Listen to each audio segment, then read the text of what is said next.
que como acto de apertura hemos organizado esta charla coloquio, donde contamos con estos dos pedazos de historiadores, además hermanos de la hermandad, que desde aquí pues, le damos las gracias porque siempre están dispuestos a todo aquello que la hermandad le pide y también pues el pueblo de Palma, ¿no? Que también están involucrados en numerosos aspectos sociales y culturales de nuestro pueblo.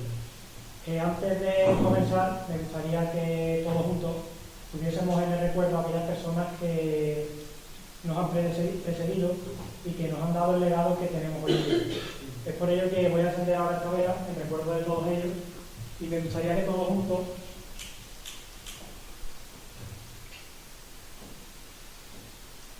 rezáramos una Ave María a nuestra Madre Virgen.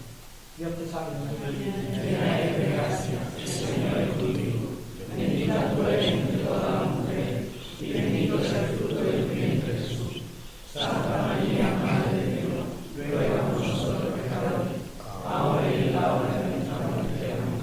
En el nombre del Padre, del Hijo y del Espíritu Santo.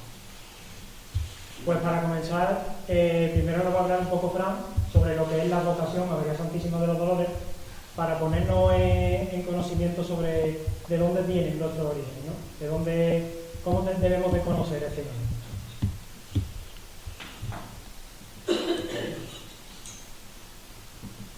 Hay forma, Alonso, de ponerlo en grande. Sí, ya está. Vale, perfecto. Bien, buenas tardes a todos. Tal y como comenta Alonso, yo efectivamente voy a hablar desde un punto de vista tanto teológico, podríamos decir, como iconográfico. Por lo tanto, la presentación que yo hago aquí la van a encontrar ustedes dividida en dos partes. Vamos a empezar hablando de los dolores de la Virgen desde un punto de vista más teológico, más mariológico, y después pasaremos a la descripción iconográfica de la representación de la Virgen de los Dolores. Antes de comenzar, pues bueno, yo doy las gracias, por supuesto, a la hermandad por contar conmigo. Esta hermandad, pues bueno, para mí es muy importante porque es mi hermandad de toda la vida. Desde el 97, desde el 98 soy hermano y de verdad que estoy muy agradecido de estar aquí hablando de algo que es tan importante para mí y para nosotros como es la Santísima Virgen de los Dolores. Bien, entrando ya en materia, si nos centramos en los dolores de la Virgen, tenemos que tener en cuenta que los dolores de la Virgen no son una cosa física. Cuando se habla de la pasión de Cristo, se habla de los dolores como una cosa que Cristo sufrió físicamente, ¿no? Hay una iconografía incluso desarrollada en torno a eso, que es la del varón de dolores, que ya profetiza Isaías. La Virgen no sufre esos dolores, no sufre las caídas de camino del Calvario, no sufre los dolores de los clavos en la cruz, pero sufre unos dolores que son mucho más profundos, son unos dolores espirituales y que son unos dolores que siempre encontramos en número de 7. Son 7 los dolores de la Virgen. Vamos a ir desgranando esos dolores porque siempre que pensamos en la Virgen de los Dolores pensamos en un punto concreto de la vida de la Virgen, que es la pasión de Cristo, pero el primer dolor de la Virgen, que es la profecía de Simeón, empieza pues nada más nacer, Cristo. La profecía de Simeón es el primero de los 7 dolores y ocurre en la presentación de Jesús en el templo. Esta fiesta, que la celebra la Iglesia Católica el día 2 de febrero, el día de las Candelarias, se conoce como la fiesta de la purificación. Pero la purificación no es para el niño, la purificación es para la madre, porque según el rito judío, según la costumbre judía, de 40 días después del parto, la madre tenía que ir al templo para purificarse y para presentar al niño, ¿no? Esto, pues bueno, la liturgia católica después ha tendido a relacionarlo como si fuera el bautismo del niño. Realmente no lo es, porque en esa época pues ese sacramento no estaba instituido. Y aquí tenemos una representación de este primer dolor, que la tenemos aquí en Palma. Esta pintura de Gabriel de Rosales está en la parroquia de la Asunción y representa pues bueno, todo el programa iconográfico de la presentación del niño. San José está levantando la vela, eso es más católico que judío, y lleva los pichones en la mano, esa tradición que bueno, que se ha mantenido todavía. ¿Por qué aquí hay dolor? ¿Dónde está el dolor aquí? El dolor está en la profecía de Simeón. Simeón es ese señor que está sosteniendo al niño, que le dice a la Virgen que será una señal impugnada en cuanto se manifiesta, mientras a ti misma una espada te atravesará el alma. Simeón está profetizando los dolores que vivirá la Virgen en la pasión, y en ese momento una espada, una primera espada, le atraviesa el corazón. Es el primer dolor de la Virgen. El segundo dolor En la huida a Egipto, también durante la etapa de la infancia de Cristo, ¿por qué huye la Sagrada Familia a Egipto? Pues huye por la persecución de Herodes. Herodes, como sabemos, pues está buscando al que dicen que es el Mesías para matarlo, cuando lleva a cabo la matanza de los inocentes. Es entonces cuando un ángel se manifiesta a San José y le dice que huyan lo más rápido posible a Egipto. Y ese es el segundo dolor, un dolor asociado con la angustia que siente la Virgen, pues de tener que desplazarse a un lugar lejano, a un lugar que ellos no conocen, y esa sensación también de huida y de temor por la vida de su hijo. El tercer dolor, y este ya es el último de la infancia de Cristo, es Jesús perdido y hallado en el templo. Se pierde durante 3 días, ¿no? Imaginamos la angustia, ¿no?, de la madre, la angustia de la Virgen. Ese es el tercer dolor, esa es la tercera espada que atraviesa su corazón. Y a partir de aquí ya empiezan lo que son los dolores de la pasión. Los 4 restantes son los más conocidos porque son los dolores de la pasión. El primero de ellos, pues Jesús se encuentra con su madre en la calle de la amargura, es decir, cuando va camino del Calvario.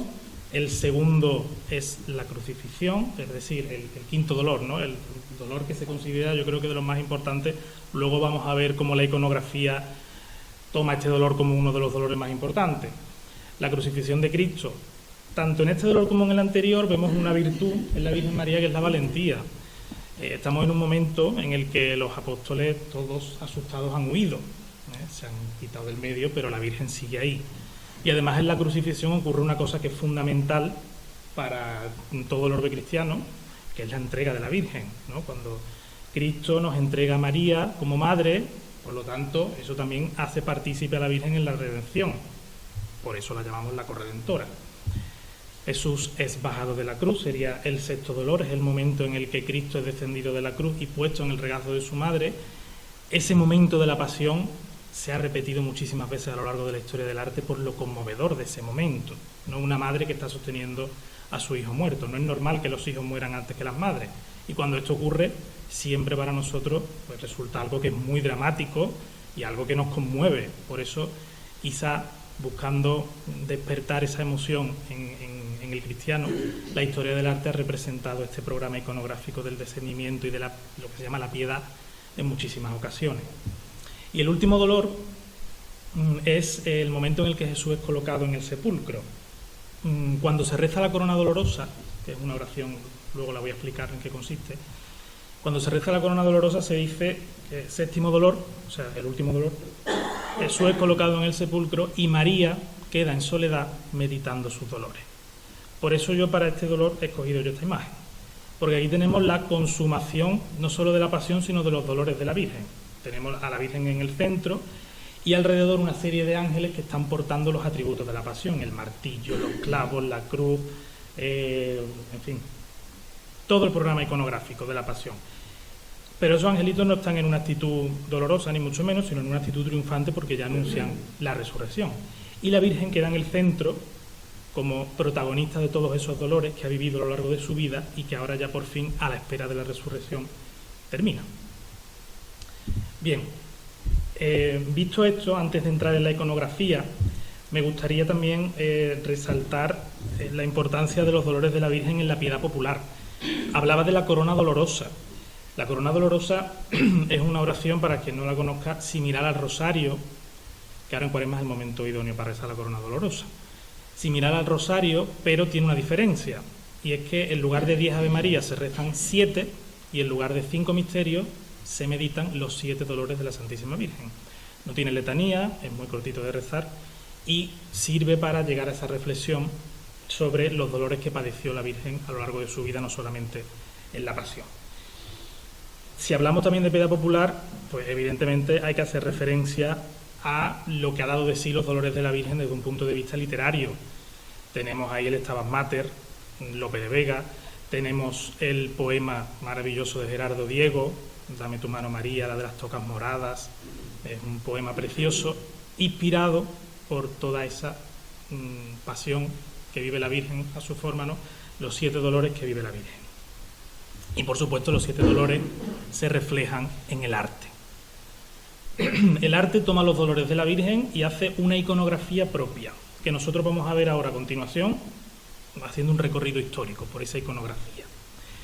¿Cómo es la iconografía de la Virgen de los Dolores? Bueno, hay que tener en cuenta que la Iglesia es consciente de que la población, la mayoría de la población, es una población analfabeta, que no sabe leer ni escribir. Por lo tanto, el arte de los templos tiene que tener una finalidad didáctica, es decir, arte para enseñar. Si yo no sé leer, para nada sirve que yo debajo del santo te ponga el nombre. Yo te tengo que dar una serie de atributos, es decir, una serie de objetos que porta el santo y que sirven para diferenciarlo del resto, de forma que yo lo veo y digo, este es San Francisco, este es San Judas Tadeo. ¿Qué tengo yo que ver para saber qué es la Virgen Dolorosa, la Virgen de los Dolores? En primer lugar, el manto negro. El manto negro se viene utilizando como señal de luto y se viene utilizando desde el arte paleocristiano. Ya ahí tenemos las primeras representaciones. No obstante, el uso generalizado del manto negro para las dolorosas se consolida ya en torno al siglo XVI en España, pero antes ya se utilizaba. Muy puntualmente, porque los colores iconográficos de la Virgen María realmente son el rojo y el azul, o el blanco y el azul, pero puntualmente aparece este manto negro. Segundo atributo, las lágrimas. Las lágrimas siempre aparecen en el rostro de la Virgen Dolorosa y normalmente, no tiene por qué, pero normalmente ocurre así, esas lágrimas están en número de 5, 3 y 2, porque están haciendo referencia al momento de la pasión en el que se nos entrega la Virgen, el quinto dolor que estábamos viendo antes, la crucifixión. Cuando llegamos ya al siglo XIX, el arte ya ha avanzado de tal forma que, bueno, ya pues, el manto negro a veces no es negro, las lágrimas no están, porque el artista quiere mediante la expresión reflejar el dolor sin necesidad de lágrimas, pero originariamente esas lágrimas siempre están. Y por último, una cosa que es muy identificativa, que son las dagas o los puñales. Las dagas siempre aparecen en número de 1, atravesando el corazón, o 7. No vamos a encontrar 2, no vamos a encontrar 3, siempre es una daga, un puñal. Nosotros nuestra Virgen de los Dolores la encontramos a veces con un puñal en el lado de su pecho, en el lado donde está el corazón, encontramos el puñal, y otras veces lo que encontramos es el corazón que aparece en el centro rodeado por los 7 puñales, es decir, los 7 dolores. Bien, vamos a empezar hablando un poco de esta iconografía, cómo evoluciona. Aquí lo que estamos viendo es una imagen medieval. Esta es la piedad Roentgen, que está en Alemania, y es una piedad gótica. Yo voy a elegir el gótico como punto de partida, es decir, la Baja Edad Media, porque antes es cierto que existen algunas representaciones de la Virgen Dolorosa, pero son representaciones muy esquemáticas, porque el románico lo que quiere es alfabetizar, es enseñar, una cosa muy esquemática, y la intencionalidad de representar a la Virgen Dolorosa con la expresión dolorosa empieza en el momento en el que el arte se empieza a preocupar por la representación de las emociones, es decir, en el gótico. Pues aquí tenemos esta piedad que sigue un poco ese modelo esquemático del románico. De hecho, la he proyectado y algunos pues habéis puesto cara de que desagradable, ¿no? Pues sí, porque realmente está buscando esa expresividad, esa expresión que es tan propia del gótico. Si nos centramos en el gótico, ya en la etapa final, ya entrando casi en el Renacimiento, nos vamos a encontrar con una cosa que son los polípticos. Los polípticos son normalmente pinturas que están hechas sobre tabla y se llaman poli, significa muchos, lípticos, son muchas, como un cómic, muchas pinturas en una sola. Aquí tenemos 2 ejemplos, el primero es de Iseurán y el segundo es de Durero. Son pinturas flamencas, muy cerca de Alemania también, y esto viene estupendo para alfabetizar, para enseñar a la gente lo que son los dolores de la Virgen. Está la Virgen representada en el centro y alrededor encontramos, como si fuera una viñeta, como si fuera un cómic, los 7 dolores representados en pequeñito, que además se ve perfectamente tanto en el primer ejemplo como en el segundo. La Virgen en el centro aparece vestida de una forma y para que tú no te pierdas, te la vuelven a representar en las distintas escenas de los dolores con la misma ropa. Es decir, vestida de negro siempre, con la toca blanca en el primer caso y en el segundo caso vestida de ese color azul. Bien, hemos visto Alemania, hemos visto Flandes, pero ¿cómo llega esto a España? Pues bien, esta representación de todos los dolores de la Virgen en una sola pintura se refleja muy bien en esta. Esta Virgen es una imagen de talla que se conserva Pero esto es una pintura de la imagen de talla. Esta es la Virgen de la Antigua y Siete Dolores, que está en la parroquia de la Magdalena de Sevilla. Y aquí tenemos una pintura, una representación de la Virgen con esa especie de arco donde están representados en los diferentes lunetos, en esos circulitos, los 7 dolores de la Virgen, que coincide cada uno de ellos con una daga, con un puñal que llega hasta el corazón. Es una representación que, bueno, vemos los puñales y decimos qué grande, pero qué didáctico también. ¿Cómo ayuda esto a entender que cada dolor supone una punzada al corazón de la Virgen? Pues esta sería la traslación desde Flandes, desde Alemania, desde esa zona, de la representación de los dolores de la Virgen al caso español. Para ver ya la Virgen de los Dolores, esa iconografía desarrollada ya en España, pues nos tendríamos que ir al Renacimiento, concretamente a Pedro Millán. El entierro de Cristo, que es esta imagen que se encuentra en el Museo de Bellas Artes, refleja muy bien lo que es la Virgen de los Dolores, y además es muy curioso porque la Virgen está en el centro, no está vestida de negro, porque el uso del negro no está generalizado, y la Virgen se está desvaneciendo, que es muy curioso, porque claro, el Concilio de Trento llegará un poco después y dirá que la representación de la Virgen desvanecida queda totalmente prohibida. La Virgen es fuerte y la Virgen aguantó la pasión, y no solo la aguantó, sino que corredimió al mundo junto con Cristo. Por lo tanto, esta representación es una cosa residual, es una cosa que lo tenemos ahí, pero que se dejó de representar. ¿Cómo evoluciona la escultura del Renacimiento en España, concretamente? Vamos a ir ya acercándonos un poquito en Andalucía. Pues bien, evoluciona con las 3 escuelas. La primera imagen, la que tienen ustedes a la izquierda, es la Virgen de los Cuchillos, que refleja muy bien la escuela de imaginería castellana, la escuela de escultura castellana del barroco. Es una escuela bastante dura en la expresión, pero muy expresiva. Ahí tenemos esa representación tan, de una imagen implorante que mira hacia el cielo. Además, esta imagen es una imagen procesional, va con la cruz atrás, es decir, representa el 7º dolor. En el centro y a la derecha tenemos las dos grandes escuelas andaluzas. En el centro, la granadina. Esta es la imagen de la Soledad de San Jerónimo, una imagen también procesional, y refleja a la perfección cómo es la escuela granadina. Es un dolor muy recogido, es un dolor muy hacia adentro, la Virgen tiene los ojos casi cerrados, las manos en oración, es un dolor muy íntimo. Nada que ver con el dolor sevillano, la escuela sevillana. Miramos la Macarena, que todo el mundo identificamos, encontramos prácticamente todo lo contrario, un dolor que es hacia afuera. Un dolor con la boca entreabierta, los ojos muy grandes, las manos no unidas, sino despegadas, sujetando el pañuelo, sujetando el rosario. Se está buscando, mediante esa representación, una expresividad más hacia afuera. Las 3 realmente están buscando la expresividad, pero la tercera más hacia afuera. Y esto, evidentemente, sigue evolucionando hacia unas formas, ya después del barroco lo que tenemos es el neoclásico, es decir, una forma mucho más comedida, mucho más academicista. ¿Cómo se hace eso? Pues bien, aquí tenemos a Juan de Astorga, que es un escultor que trabaja en el siglo XIX, autor de la imagen de la izquierda, que, dota a la imagen de mucha expresividad también, pero de una forma muchísimo más comedida. Es un dolor academicista, es decir, una preocupación más por la estética que por la emoción. Eso se ve muy bien en la segunda imagen, la que está en blanco y negro, que es la antigua Virgen del Patrocinio, una imagen de final del siglo XVIII, que refleja muy bien ese espíritu academicista, es decir, yo voy a representar lo bonito, y si el dolor no es bonito, pues el dolor se queda a un lado en pos de la estética. Todo esto evoluciona y cambia considerablemente en el siglo XX. En el siglo XX España tiene un contexto histórico muy concreto, muy específico y muy condicionante también para el arte y concretamente para la imaginería. Es entonces cuando se lleva a cabo una cosa que en la historia del arte se conoce como el anacronismo.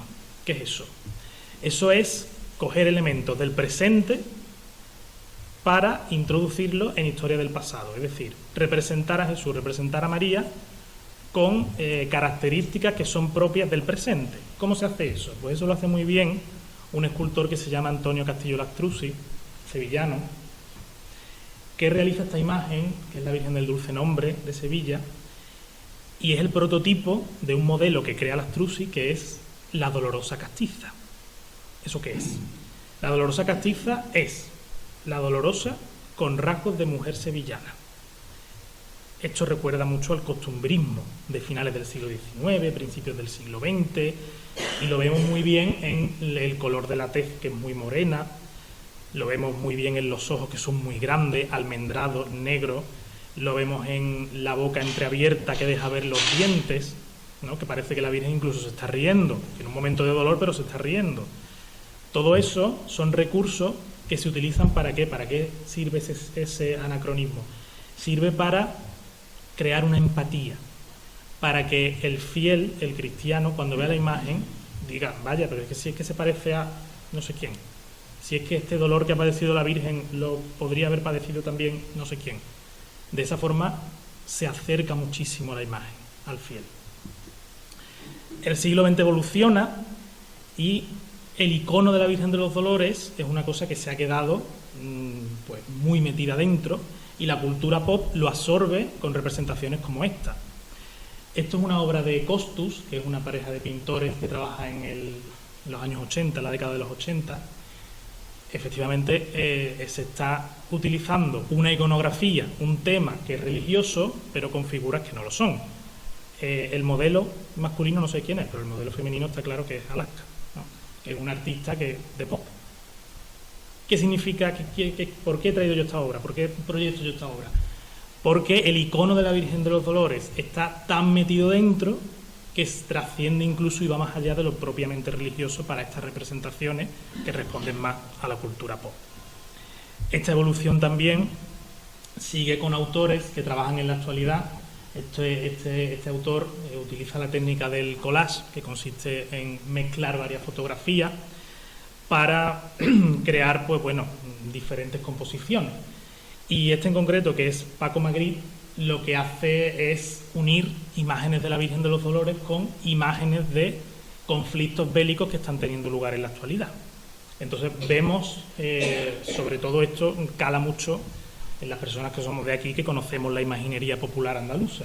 Vemos representaciones de imágenes que son paradigmáticas dentro de la cultura, combinada con imágenes muy duras de esos conflictos bélicos. Con esto el autor que pretende dar un toque de atención y decir que lo que está pasando en otros países pues no es muy diferente al dolor que tuvo que pasar la Virgen en determinados momentos de su vida.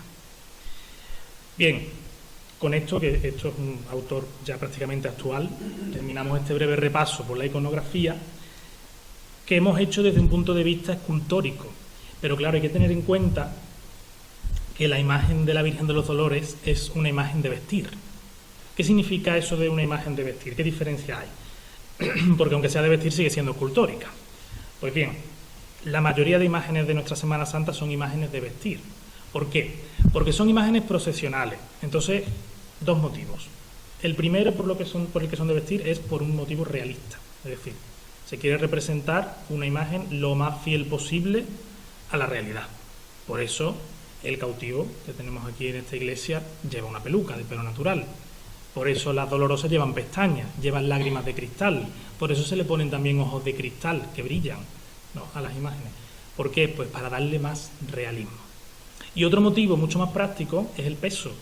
Son imágenes procesionales, tienen que estar unas horas en la calle y hay que aligerar peso como sea. Una imagen de vestir pesa mucho menos que una imagen de bulto redondo, es decir, de talla completa. ¿Por qué? Porque se ve, ¿no? Sí. Porque la estructura interior de una imagen de vestir sería algo así, más o menos.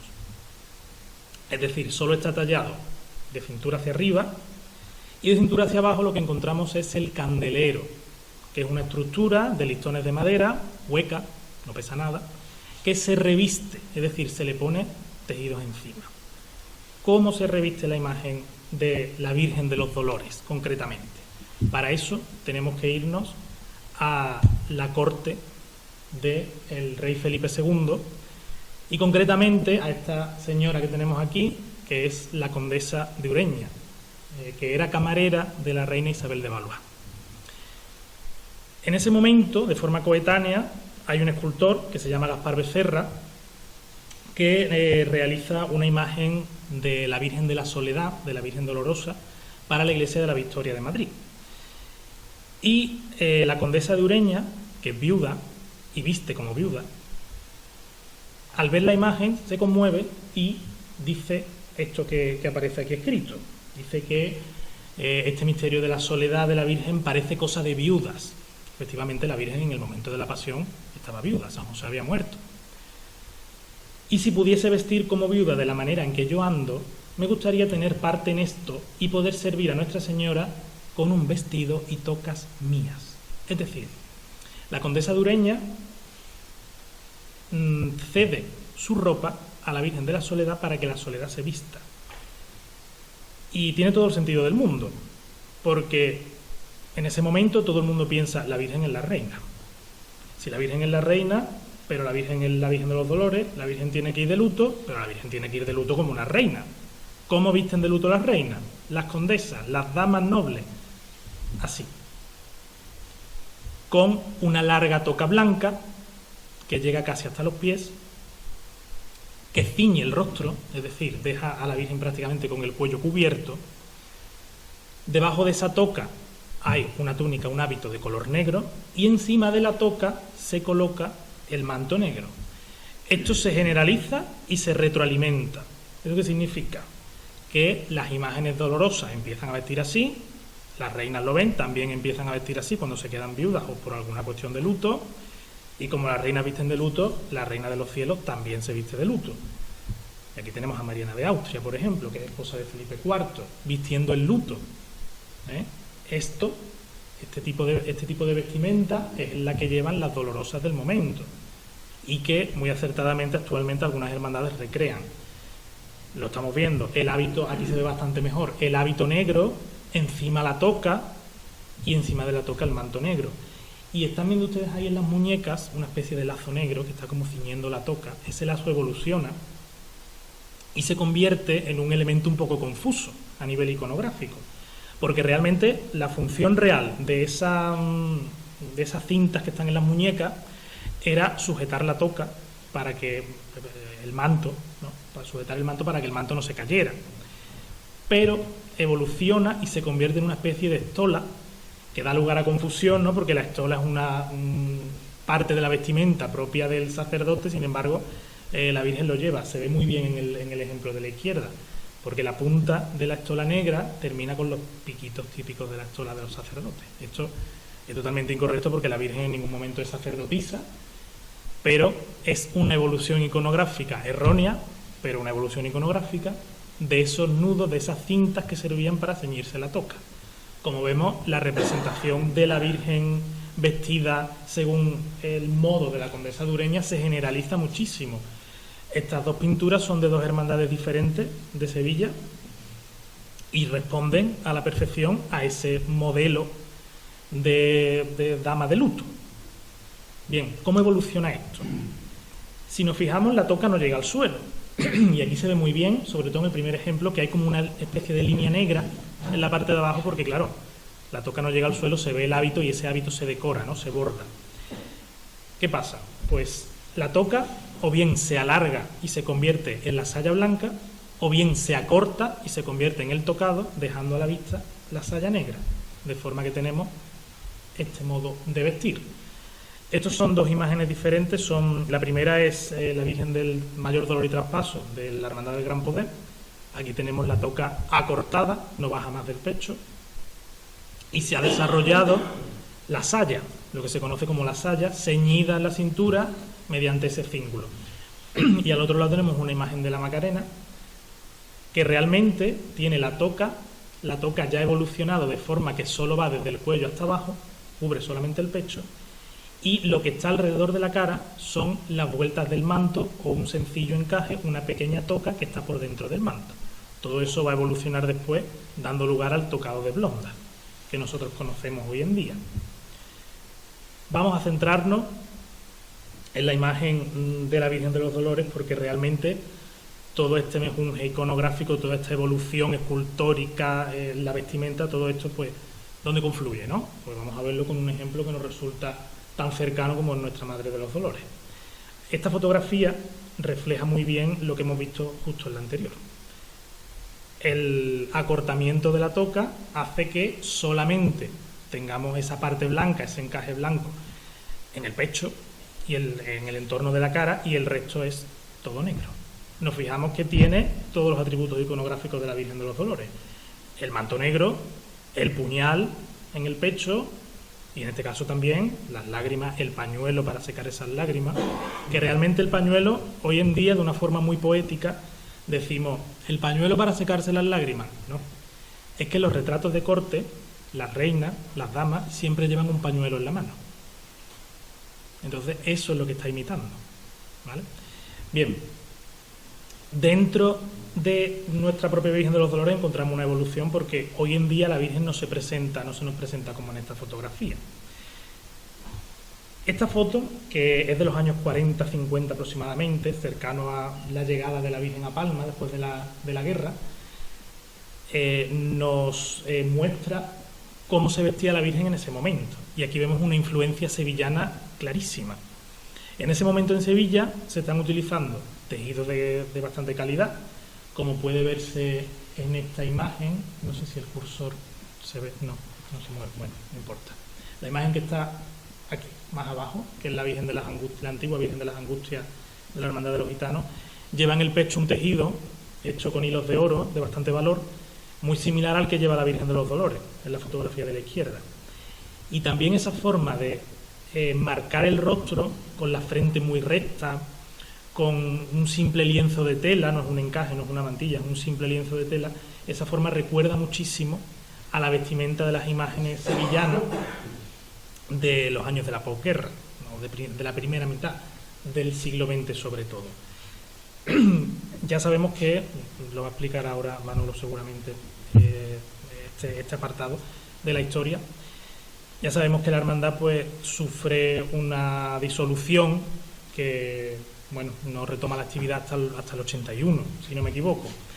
Cuando vuelve en el 81, la influencia a la hora de vestir a la Virgen de los Dolores ha cambiado totalmente, de forma que nos vamos a encontrar con una influencia sevillana, igual que en la fotografía anterior, pero sevillana del momento, es decir, de los años 80.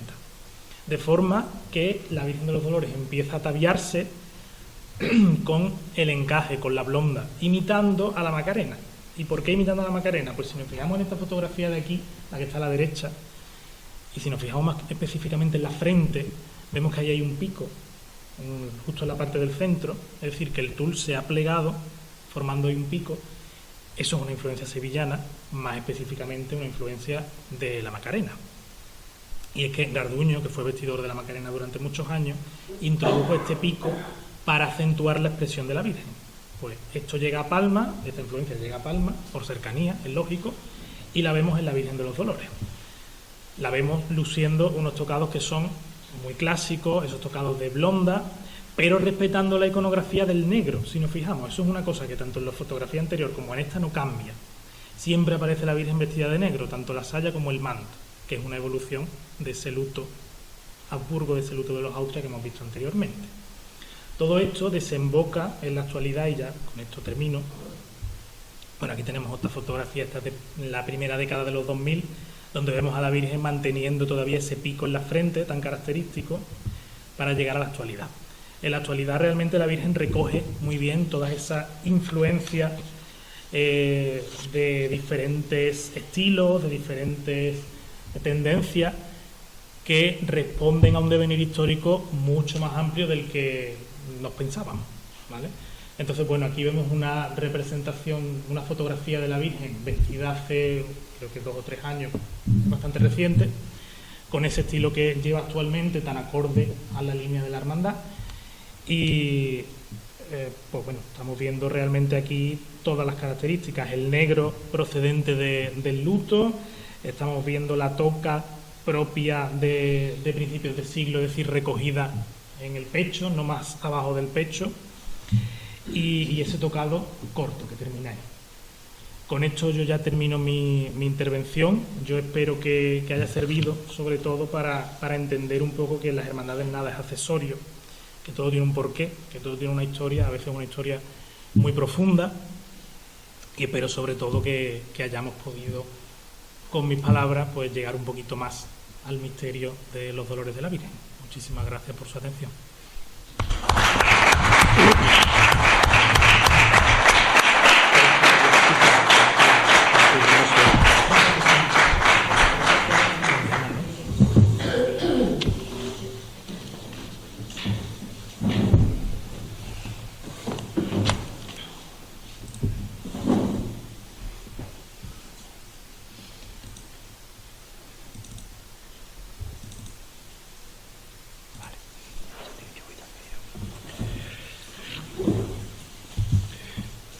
Buenas tardes, muchísimas gracias por acompañarnos en la celebración del 85 aniversario de la llegada de la Virgen de los Dolores a Palma del Río, allá por 1940. Gracias a todos vosotros por el interés que demostráis en el mejor conocimiento de nuestra hermandad y en general de la Semana Santa de Palma del Río, y gracias por invitarme a esta que siempre es mi casa y mi hermandad. Como bien nos ha explicado Fran, hemos visto el desarrollo iconográfico, vestimenta y simbología de la Virgen de los Dolores. ¿Cuándo llega la Virgen de los Dolores a Palma del Río? Tendríamos que remontarnos a cómo se desarrolla la devoción mariana en Palma, considerando que desde la Reconquista, desde el momento en que se toma la villa de Palma, aquella antigua mezquita se convierte en la parroquia de Santa María. El nombre de referencia de la Virgen en nuestro pueblo es en este tiempo Santa María. Tanto es así que en aquel contexto bajo medieval de tanto sufrimiento, los hombres y las mujeres se aglutinan como cofrades y cofradas para crear la primera cofradía palmeña de asistencia, de beneficencia, diríamos, de ayuda mutua, y le ponen por nombre Santa María. Por tanto, la admiración y aclamación de la Madre de Dios tiene en Palma este único nombre. Pero a medida en que se va implantando y desarrollando el catolicismo bajo medieval, la Virgen va a ser reconocida como Santa María Coronada, que es una de las primeras cofradías después de la de Santa María, de aquellas 5 hospitales y cofradías que tuvimos en Palma, y que ese nombre nos ha perdurado con la calle Coronada, donde estuvo la ermita, la iglesia de la Coronada. Y luego se va a prolongar con otros nombres medievales que han llegado hasta nuestros días. El más importante de todo ello, sin duda alguna, María Santísima de Belén, patrona de la villa, que ya es venerada desde, al menos con constancia documental, desde principios del siglo XV, cuando en un testamento de 1436, lo que nos hace indicar que ya está la ermita al otro lado del río, y que se reconoce como ermita de Belén.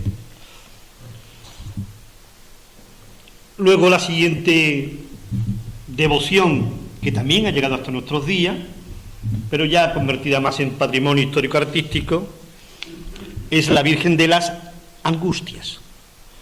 Estaríamos ante la primera referencia al tránsito doloroso de la Virgen, porque antes han sido los nombres de María. Y a principios del siglo XVI, los dominicos, que están con nosotros desde el siglo XV, introducen la devoción de la Virgen del Rosario.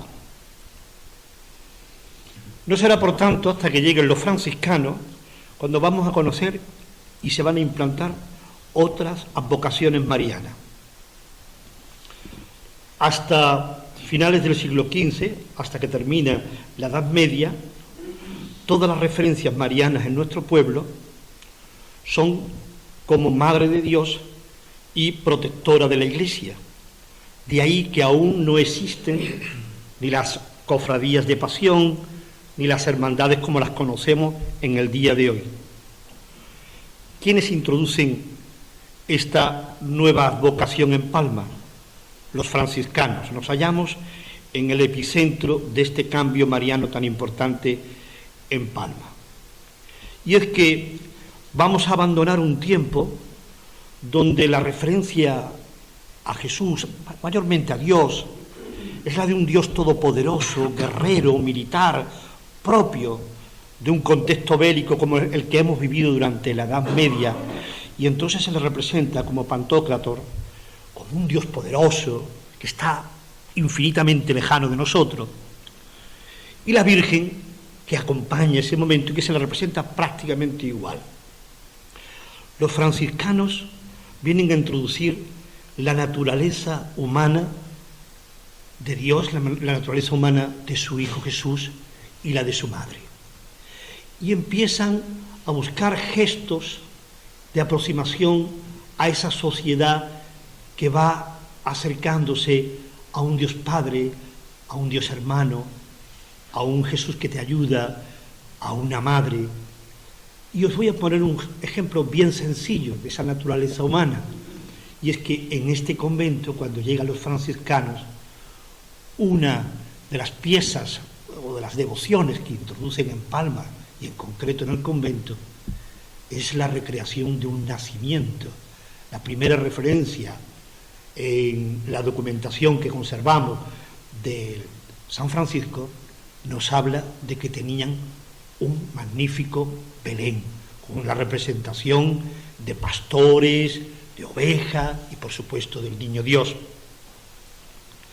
Entonces en ese momento se está fundando en España la primera cofradía, diríamos, de pasión que cala perfectamente en todos los pueblos y ciudades de España.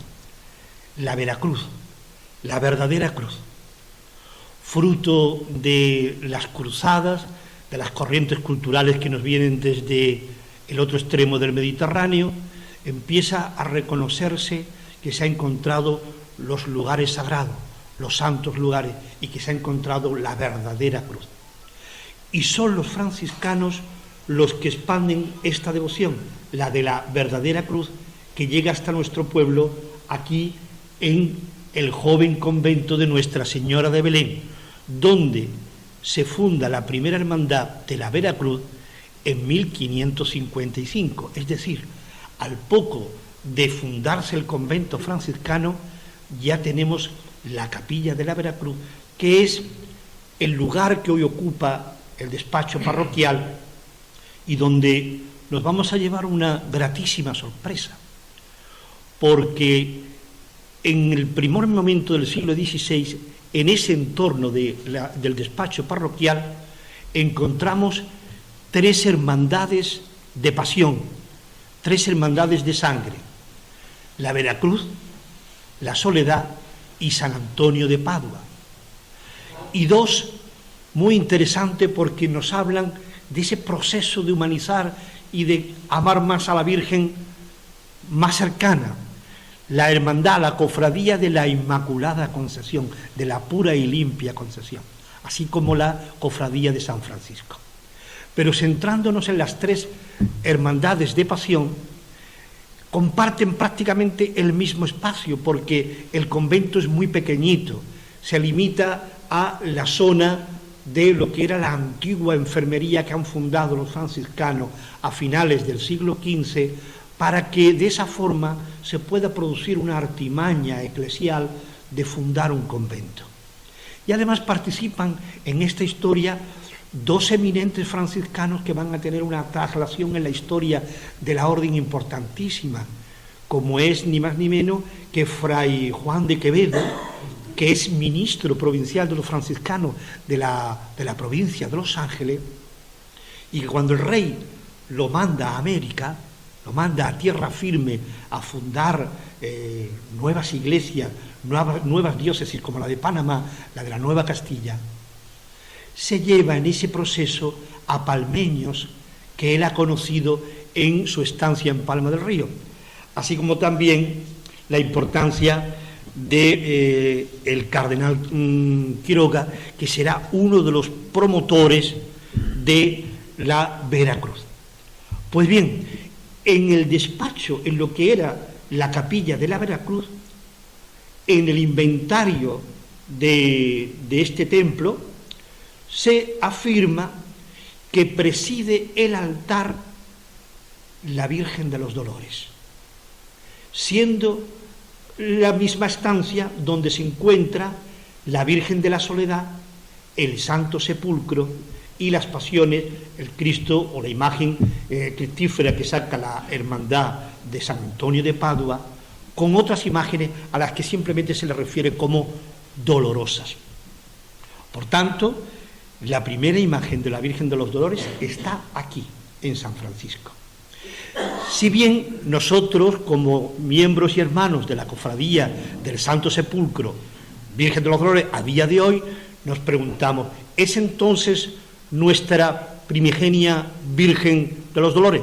No, no, porque la cofradía se llama de la Soledad y su misión es sacar al Santo Sepulcro. Pero durante un tiempo tuvimos el Jueves Santo la Hermandad de la Veracruz, que saca en principio una cruz, después un caído, después también sacará un Jesús amarrado a la columna, y una dolorosa que está ahí. Y el Viernes Santo por la tarde sale la procesión de la Soledad, que lleva el Santo Sepulcro, el Santo Entierro y la Virgen de la Soledad. Aún no ha nacido la Cofradía de Jesús Nazareno, que será de finales del siglo XVI, cuando se instituya en el Hospital de San Sebastián, y su advocación, siendo dolorosa, ya se le identifica con un nombre: Virgen de la Piedad. Bien, pero tuvimos la suerte de que un franciscano formado en este convento, hijo de Palma del Río, Fray Juan de Palma, tuviera una proyección en la orden y en la vida del Reino de España importantísima, porque terminó siendo confesor de la reina y de las infantas. Este franciscano, que amaba tanto a su pueblo, decidió invertir los beneficios que acumuló como confesor de la Casa Real en ampliar a lo moderno, así se dice en la crónica de Fray Andrés de Guadalupe, a lo moderno aquel convento de su pueblo. Y entonces crea, entre otras cosas, la gran iglesia, que es una de las cosas que más llama la atención, la iglesia por su dimensión.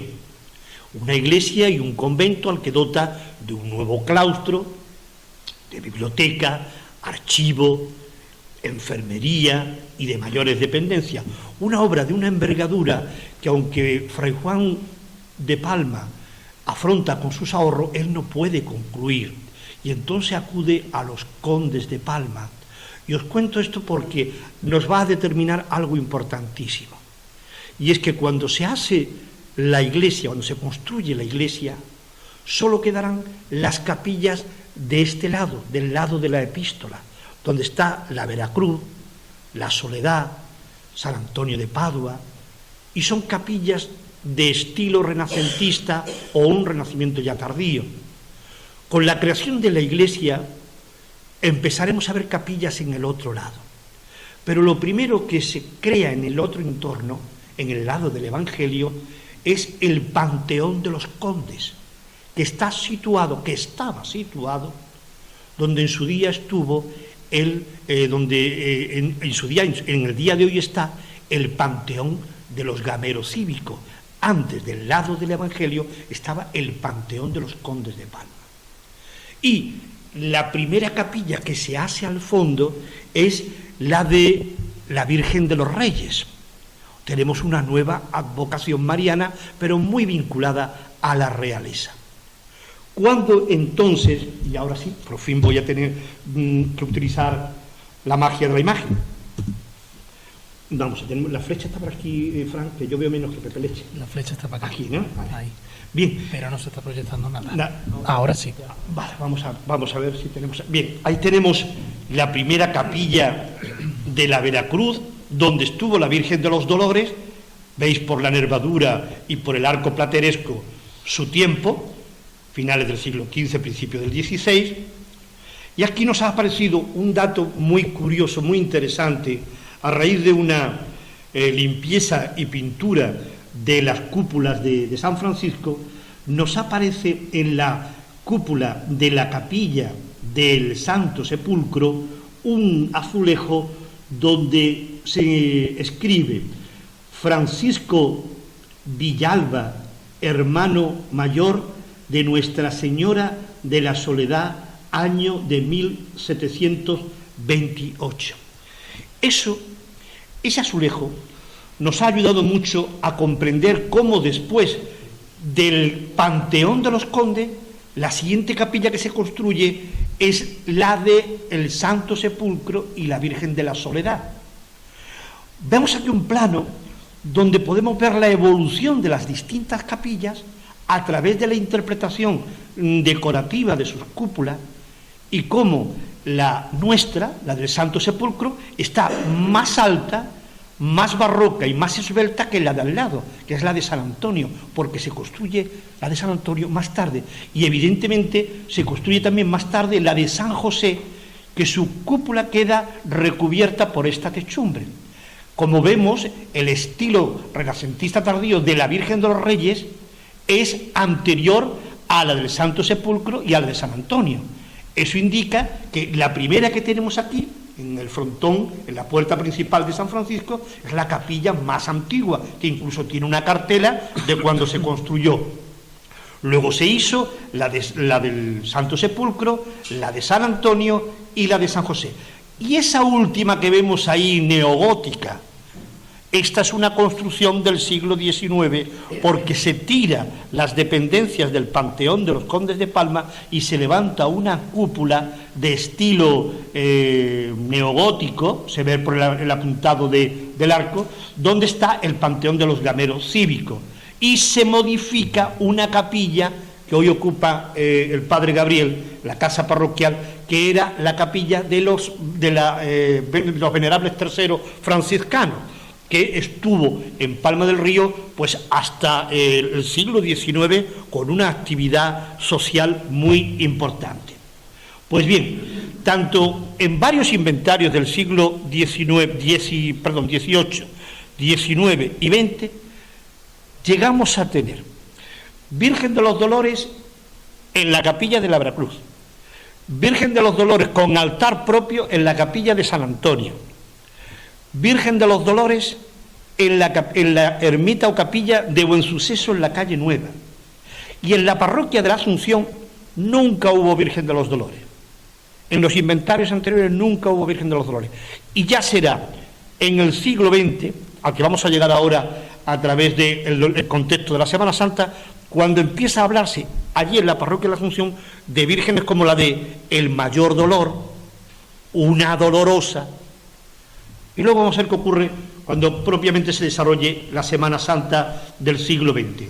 Tenemos una perspectiva aquí de las capillas, os la pongo para que veáis la evolución de las mismas con respecto a la Virgen de los Dolores. Virgen de los Dolores que estuvo en las dos, tanto la de la Soledad, hay un altar de la Virgen de los Dolores, antes en la de San Antonio hay una Virgen de los Dolores, y la que no vemos, despacho parroquial, pero al otro lado, la de Veracruz, también hay una Virgen de los Dolores. Aquí tenemos otra perspectiva de todas y cada una de estas cúpulas. Bien, ¿qué pasó a lo largo de principios del siglo XX? Pues que hubo un interés por reforzar, por levantar nuestra Semana Santa a través de un cura párroco de la Asunción que se llamaba Enrique Melgar. Y entonces, desde 1923, empiezan a salir nuevas procesiones, entre otras, el Cristo de la Aspiración, que no era una hermandad de Semana Santa, es una hermandad de veneración, de exaltación de la cruz, así figura en sus estatutos, y que ya empieza a procesionar en la Semana Santa, y dice en 1923 que sale a la calle con una Dolorosa y San Juan. Una iconografía muy parecida de como luego la vamos a conocer. Es en 1923, el Viernes Santo, desde San Francisco, hacen estación de penitencia el descendimiento a la Santa Cruz y una Dolorosa, bajo palio bordado por Belén Torres. En 1926, desde la parroquia de la Asunción, procesiona Cristo de la Aspiración con una dolorosa arrodillada y una Virgen de los Dolores. En 1927, desde San Francisco el Jueves Santo, salen 5 pasos. Nuestro Padre Jesús, Jesús amarrado a la columna, Cristo de la Expiración, María Santísima de las Lágrimas, María Santísima de los Remedios y San Juan bajo palio, y Nuestra Señora de los Dolores bajo palio bordado. Es evidente que se refiere a la dolorosa del palio bordado por Belén Torres. Unas veces le dice dolorosa, otras veces le dice mayor dolor, otras veces le dice Dolores. Hay que tener en cuenta un factor. La cultura cofrade palmeña de la década de los 20, del siglo XX, no era muy elevada, porque incluso se cambian nombres con una facilidad tremenda. Pero lo cierto es que en el año 27, en 1927, se reunieron en este templo un montón de imágenes que salen en procesión desde nuestro templo. Entre ellas va la Virgen de los Dolores. En 1929 se celebra un quinario en la parroquia de la Asunción al Cristo de la Expiración y a la Virgen de los Dolores. Esto está recogido en la prensa. Pero cuando sale en procesión desde San Francisco, porque el párroco quería que las procesiones salieran desde aquí, desde este templo, le denominan en el cartel anunciador Mayor Dolor bajo rico palio de terciopelo. Es la misma que ya hemos visto anteriormente. En 1930 vuelve cada cofradía a su templo. Esto lo decidió el párroco don Juan Nava. Desde la Asunción, el Cristo de la Expiración ya no sale con la Virgen de los Dolores, pues se ha quedado en San Francisco. Vamos a dejarlo aquí. En 1931, año de la proclamación de la Segunda República, la Semana Santa fue de absoluta normalidad como la anterior. En ese momento, con la proclamación de la República, ya no salen las procesiones de Semana Santa. Hasta que en 1935, un grupo de palmeños deciden sacar la Semana Santa a la calle. Se reúnen con el alcalde de la ciudad, Antonio Delgado Jiménez, y le participan de la idea de sacar la procesión. En ello contribuye también el párroco Juan Navas. Y se acuerda sacar una única procesión unitaria desde San Francisco. El que promueve desde este templo aquella magna procesión, vamos a decirlo así, por la unidad de imágenes que hubo, fue Manuel Ruiz Zarrillo, el carpintero Zarrillo de la calle Blas Infante. Que lo conocimos casi todos los que estamos aquí. Pues bien, en el 35 desde San Francisco, el Viernes Santo salieron Nuestra Señora de los Remedios y San Juan, evangelista, la Sagrada Mortaja, Nuestra Señora de los Dolores, el Santo Sepulcro y la Soledad. ¿Qué quiso hacer el párroco? Pues hacer una representación teatralizada de la Pasión en un orden lógico, donde va la Virgen bajo palio con San Juan, va la Virgen dolorosa detrás de su hijo muerto, y va la Virgen de luto, la última, cuando ya su hijo ha muerto y ha sido enterrado, el Santo Sepulcro, la Virgen de la Soledad. Con lo cual salió la Virgen de los Dolores con el Santo Sepulcro en 1935. Y ahí se producen todos los acontecimientos que ya conocemos, la quema de los templos, la pérdida de nuestras imágenes, etcétera. Al parecer, y esto es lo que tenemos que traducir, los hombres y mujeres de esa generación, cuando llega después de la guerra la reconstrucción de las cofradías, pues en el caso del Nazareno la reconstruyen con Jesús Nazareno y la Piedad, lo que había sido tradicional. La primera cofradía que se reconstruye después de la guerra es la del Santo Sepulcro. Y entonces aquellas personas entendieron que su devoción, la devoción que tenía que acompañar, la vocación mariana que tenía que acompañar al Santo Sepulcro, era la Virgen de los Dolores, porque ya la teníamos aquí desde siglos, y era la que acompañaba al Santo Sepulcro.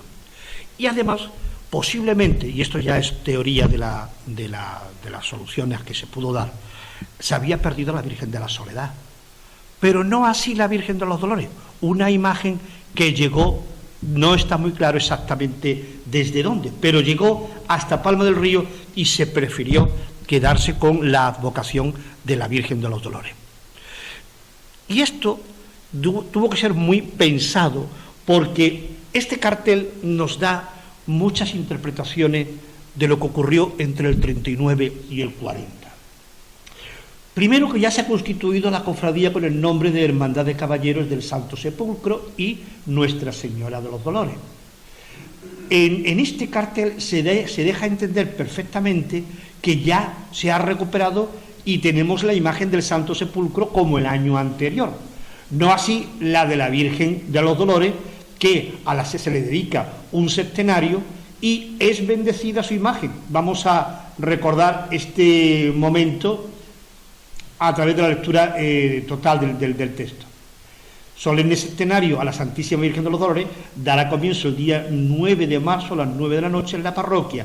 La nueva imagen de la Santísima Virgen será bendecida en este día y ocupará la Sagrada Cátedra el reverendo padre Castor Núñez Diz. Este sacerdote vino desde Carmona, era el responsable de la atención religiosa de los presos políticos de la guerra.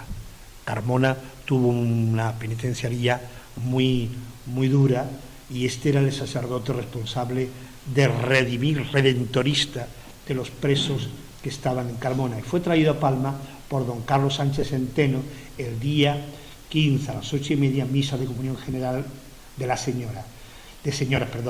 a las 10 misa solemne de la fiesta y después del septenario besamano de la Santísima Virgen. Y Nuestro Señor del Santo Sepulcro comenzará el quinario el día 10, del día 8 de marzo a las 9 de la noche en la parroquia. Los sermones estarán a cargo de los mismos predicadores. Bien, en cuanto a la procesión, se invita a todo el pueblo, a todos los hermanos, a que acudan a la primera procesión de la Virgen de los Dolores junto al Santo Sepulcro el año 1940, por tanto cumplimos 85 años. Esta imagen y esta procesión y esta cofradía evidentemente no podía salir de San Francisco porque estaba destruido. Entonces, aunque se bendijo la imagen de la Asunción, la capilla de la Virgen de los Dolores y el Santo Sepulcro estuvo en la iglesia del Colegio de la Inmaculada, en el antiguo convento de Santo Domingo. Según entráis a la iglesia a mano derecha hay una pequeña sacristía que en su día fue la capilla del Santo Sepulcro. Antes lo había sido del dulce nombre de Jesús. A los pocos años, bueno, a los pocos depende de cómo lo miremos, porque entre el 40 hasta el 52 van 12 años, ya empezó a restaurarse San Francisco. Y una de las primeras medidas que se tomó fue que la hermandad del Santo Sepulcro ocupó su capilla tradicional y la rehabilitó y la preparó, y tenemos evidentemente los gastos y la inversión que se hizo en recuperar la capilla. Tanto es así que de esa documentación se desprende que primero se fue arreglando la capilla del Santo Sepulcro y la Virgen de los Dolores, y luego más tarde se terminarían las obras de todo el templo, que no se inaugura hasta el verano de 1954. Y desde entonces ha estado la imagen de la Virgen de los Dolores en San Francisco, en su capilla. Imagen que hay muchas teorías de su procedencia, pero que no hay ningún documento que lo refleje, por más que lo intentamos en el trabajo que hicimos de historia de la Semana Santa. Lo cierto es que es una imagen que hemos visto fotografiada con nombres distintos en un cartel concreto de 1949. Ilustran el cartel como Virgen de la Amargura, y es totalmente nuestra Virgen de los Dolores, del siglo XVII, con lo cual es una talla interesante, pero eso ya los imagineros y los estudiosos del arte serían quien tendría que determinarlo. Manuel Jacob Quero la ha restaurado en varias ocasiones y le mantiene la fisonomía que conocemos todos y con la que se venera en nuestra ciudad. Hasta aquí ha llegado una Virgen de los Dolores que francamente vivió otro momento de esplendor con la refundación. Esta fue su primera salida. Aquel día nos quisimos hacer una fotografía para recordar lo mucho que pasamos, y y bueno, y está pues como en cierto modo como la habíamos recibido, con aquel humilde paso, aquellas humildes ropas, aquella estética un poco decadente, pues no tenía un lucimiento especial, e incluso había vivido algunos trances y algunos momentos muy delicados la Virgen de los Dolores. Un renacer que desde 1982, todos y cada uno de vosotros le habéis dado el nombre y el lugar que tiene en la Semana Santa de Palma del Río. Hoy, Palma reconoce en la Virgen de los Dolores el trabajo y el esfuerzo de una cofradía que desde hace 85 años venera a María Santísima con el nombre de Virgen de los Dolores. Muchísimas gracias. Buenas tardes.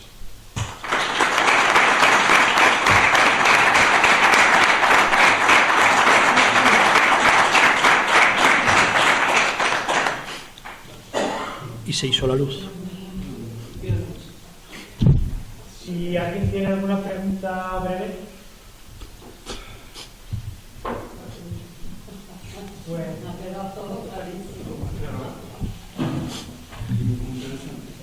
la hermandad quiere agradecer especialmente a ellos dos por el trabajo que han hecho, que los José Artista sí que Miguel has entregado un pequeño detalle.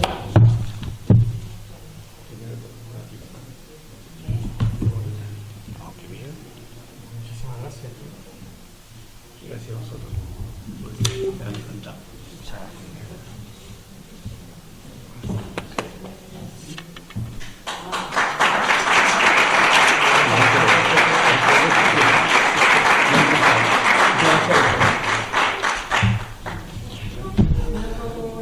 Aprovecho para invitaros a todos que el próximo lunes en el Ateneo a las 8 de la tarde vamos a tener, dentro de los oficios que estamos recogiendo, de los oficios tradicionales, hemos pasado por unos cuantos ya, herreros, carpinteros, pastores, ya tocaba arte sacro. Y el próximo lunes a las 8 vamos a ver un documental con 3 artistas de primera, como es Óscar Ruiz en el mundo del diseño. También vamos a ver a Francisco Manuel Selfa como imaginero y, como no, nuestro querido Fran Rodríguez como vestidor, a nuestro vecino. Así que os esperamos a todos, estáis invitados, ¿eh? Muchas gracias.